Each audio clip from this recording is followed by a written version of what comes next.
Вышла замуж, и парень оказался с очень странной фамилией. А оказалось, что их погнали в другую тюрьму, уже советскую. Немка подходила с голубыми глазами, которая по-якутски разговаривает.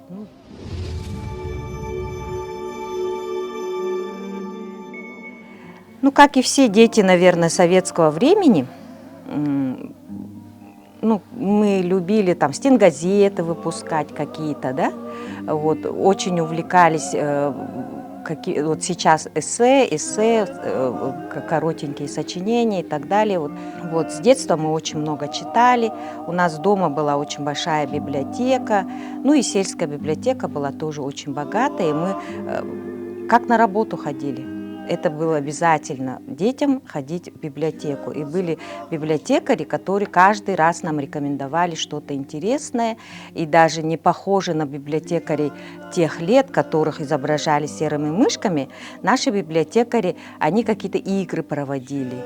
Ну, это вот 70-е, 80-е годы, это действительно вот было место притяжения. Я поступила на филологический факультет, окончила и работала в газете «Городское эхо столицы». Довольно долгое время, больше 10 лет. Вот. И в это же время вот, газета выходила каждый день. В то время интернета, вот каких-то источников информации, которые можно вот одним кликом достать, такого не было. Поэтому каждый журналист был обязан что-то написать загодя, и это должно было лежать у ответ-секретаря. Если какой-то материал слетает, а слетало достаточно часто, так как мы ногами бегали за нашими интервьюируемыми, были простые телефоны, и бывало, что мы не утверждали, не успевали утвердить какой-то текст, и он слетал.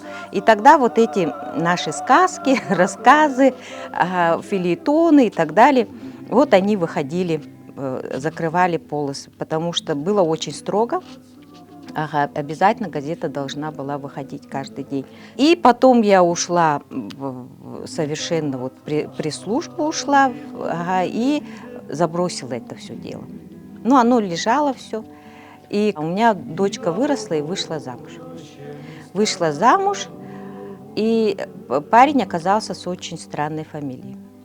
Я начала вот в его истории семьи копаться, и оказалось, что это аймиконские грузины, у которых дедушка родной воевал, который был отослан на Колыму, потом вот до Аймикона и пришел, в Индигирлаги был.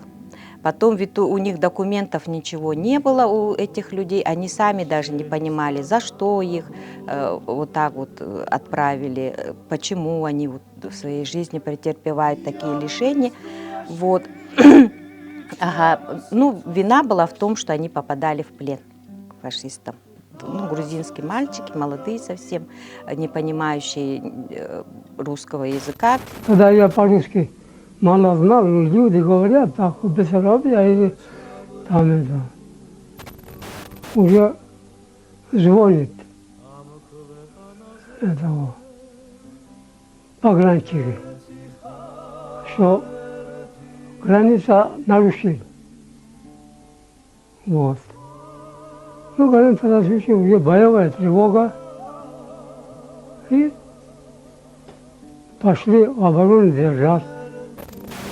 Вот. И он потом не смог восстановить свои документы, очень, очень долго пытался восстановить. Потом он, видимо, потерял совершенно вот, веру в то, что вот он когда-то на свою родину поедет, потому что он потерял связь со своими родными. Оказалось, что у него в Грузии сель с горы, вот эту деревню, где он жил, полностью смыло. Вот, и тех людей перевезли куда-то, и адреса потерялись. И вот все его письма, как бы посылки, вот деньги он отправлял, все возвращалось обратно.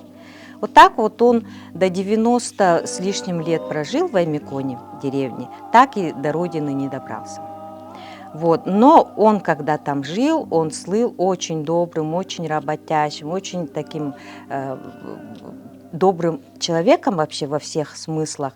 И его вот до сих пор вспоминают очень тепло, хорошо. И он женился на местной вот женщине, самой лучшей доярки того времени, что даже ему, ну, шутя любя, как бы сказали, попроси разрешения у председателя колхоза, если хочешь на ней жениться, типа мы девушек своих, ну, просто так не отдаем. И он пошел, вот, это уже как бы реальная история, пошел и попросил руки самой лучшей доярки, да.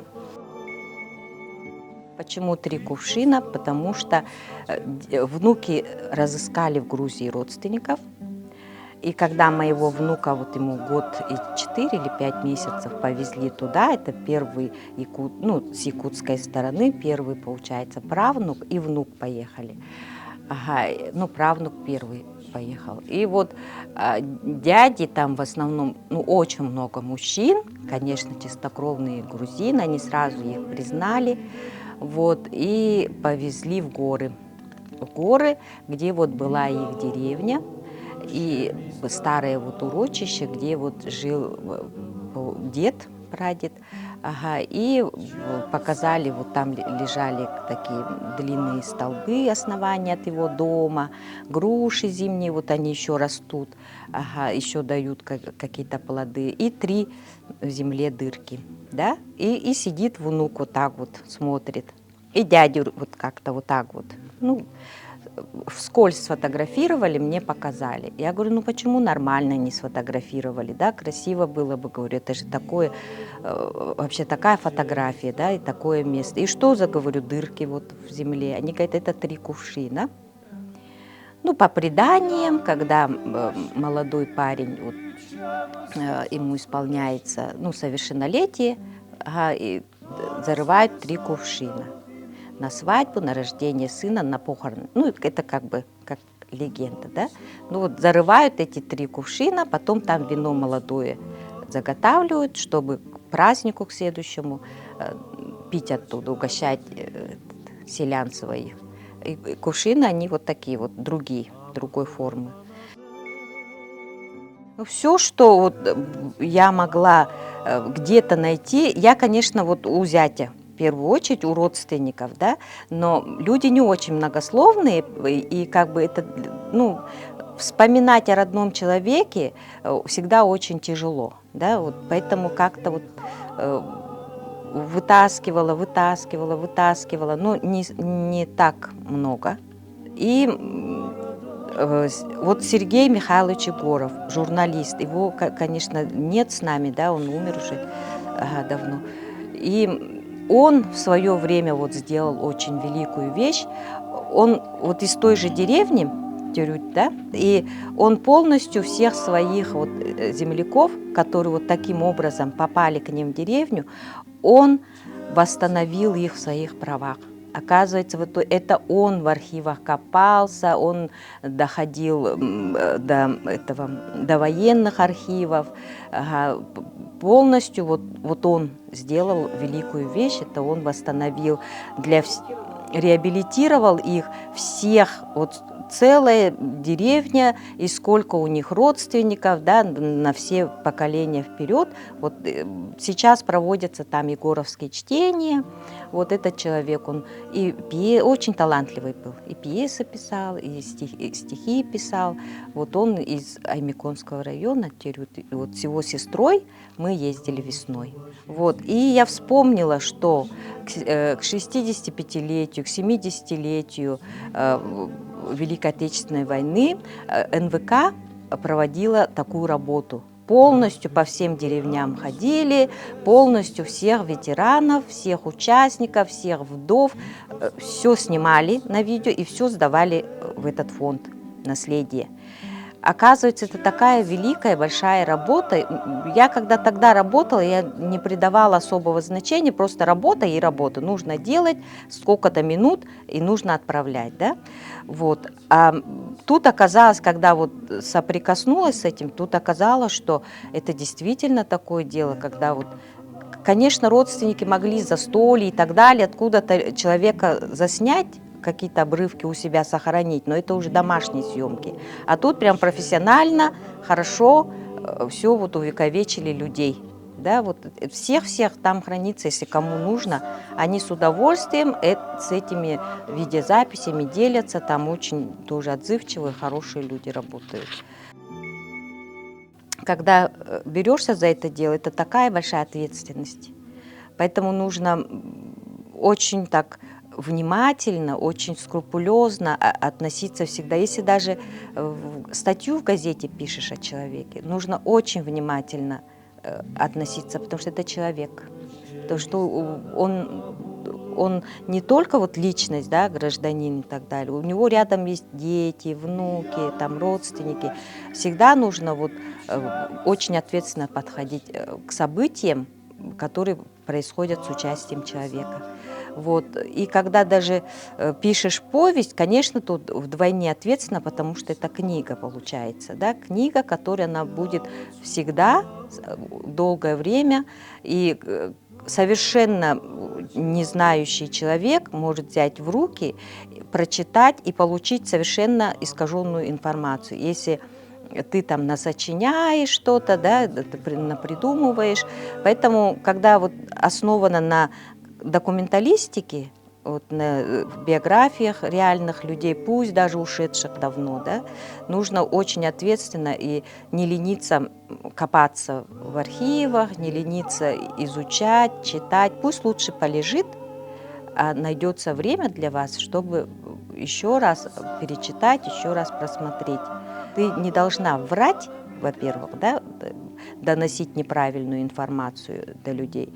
Во-вторых, ты не должна оскорблять чувства человека. Вот. Поэтому я очень благодарна своим вот коллегам, которые в свое время, в начале 2000-х, когда я пришла в журналистику, вот, очень много советовали, очень много мы обсуждали.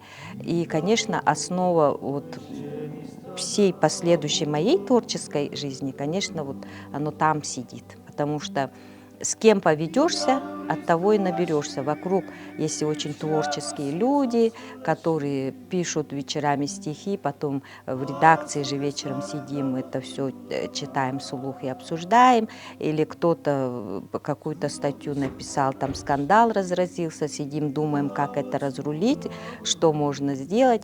Или кто-то там красивую фотографию сделал, да, вот это мы обсуждаем. Вот когда вот есть такое творческое кипение, вот, заряжаешься этим, заражаешься, и как бы, это все потом когда-то все равно выходит из тебя. Мне так кажется.